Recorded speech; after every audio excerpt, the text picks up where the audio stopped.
Amém. Shalom, shalom, bom dia a todos. Queridos, estamos no dia 30 da contagem do Homer.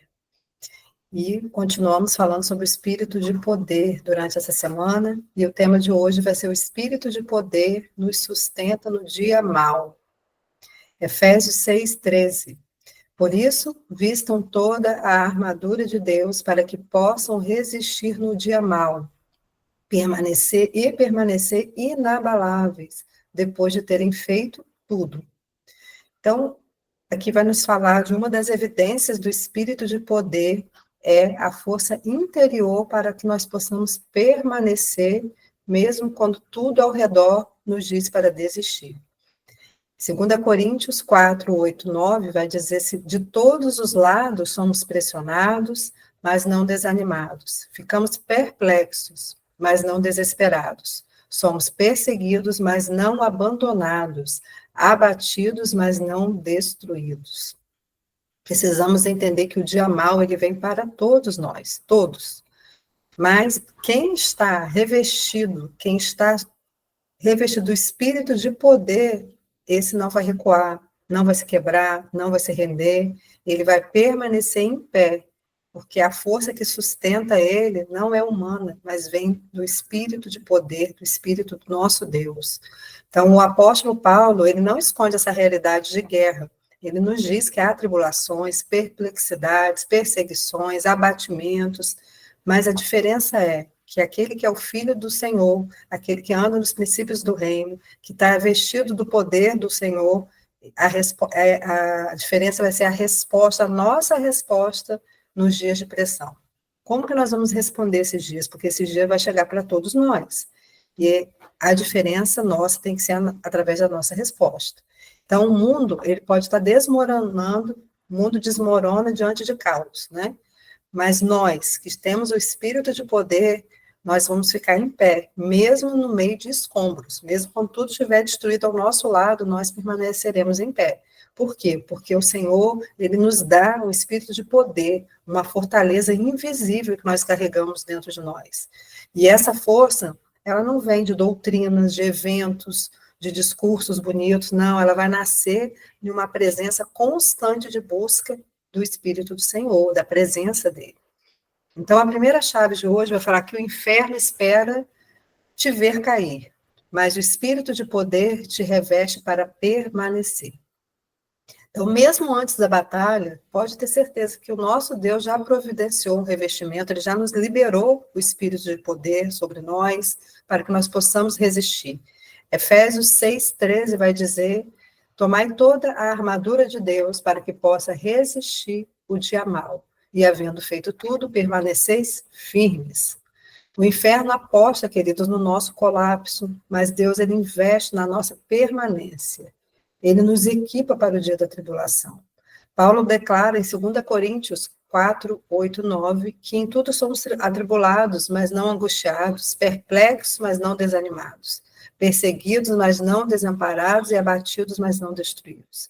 Então, a guerra, ela é real, mas o amor de Deus é muito maior do que qualquer guerra, né? Então, nós podemos estar quebrados por fora, mas tenha certeza que estamos revestidos por dentro. O inferno, ele espera o quê? Que a dor, que o medo nos paralise, mas Deus não apenas quer nos curar, mas ele quer nos fortalecer e nos manter firmes. Isaías 40, 31 diz: mas os que esperam no Senhor renovarão as suas forças, subirão com asas como águia, correrão e não se cansarão, caminharão e não se fadigarão. E esses somos nós no dia das tribulações, no dia mau. E a segunda chave, no dia mau, a adoração é a nossa maior arma de guerra. O espírito de poder não vai nos tirar da guerra, queridos, mas ele nos vai nos equipar para estar nela. Permanecer não é ficar parado, mas é avançar mesmo quando tudo parece travado, é confiar e adorar mesmo quando tudo diz o contrário. Então, se o dia mau chegou para você, não recua, se revista de poder e avance. Se a pressão aumentou, o Senhor também está liberando poder. Onde termina, queridos, a sua força, pode ter certeza que ali Deus ele já começou e ele está à sua frente.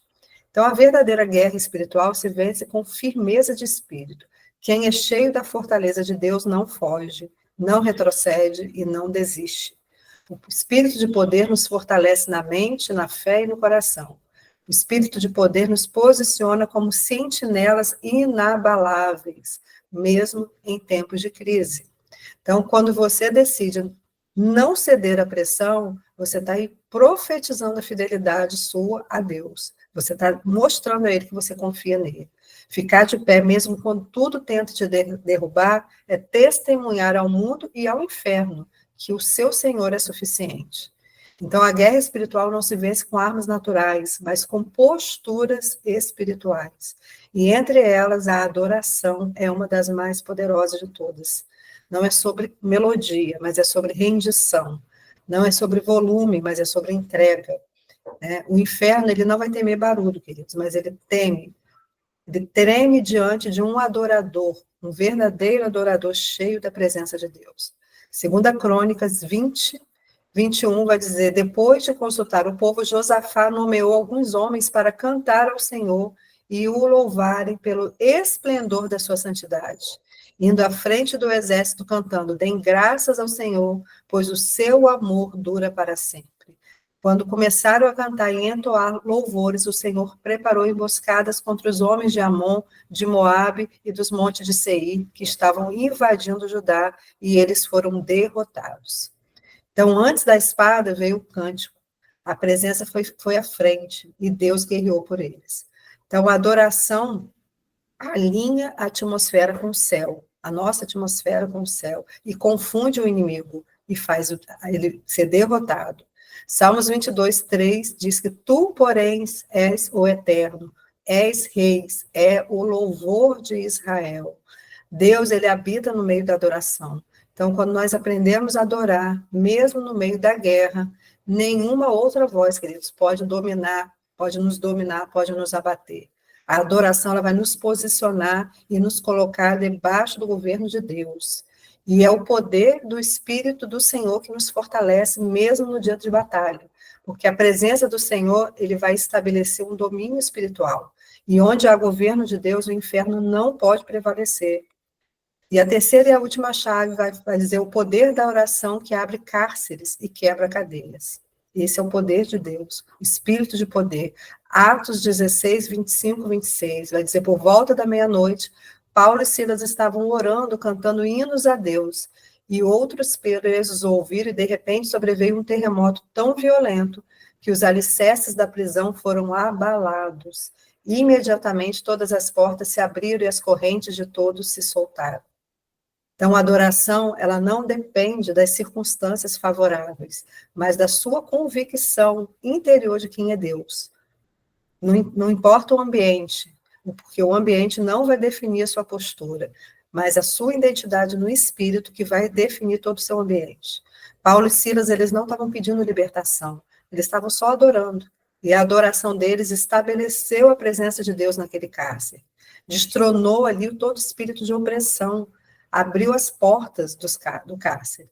Então, quando nós adoramos no meio da dor, nós estamos declarando a nossa fé está acima de qualquer condição humana.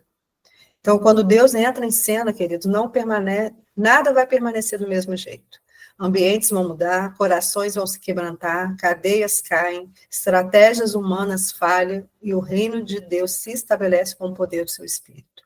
Quando nós permitimos que esse poder invada o nosso coração e tome conta de nós vamos ser essas peças que onde nós estivermos, os cárceres vão ter que se abrir, as cadeias vão ter que se quebrar, os grilhões vão ter que se quebrar e as cadeias vão ter que se abrir.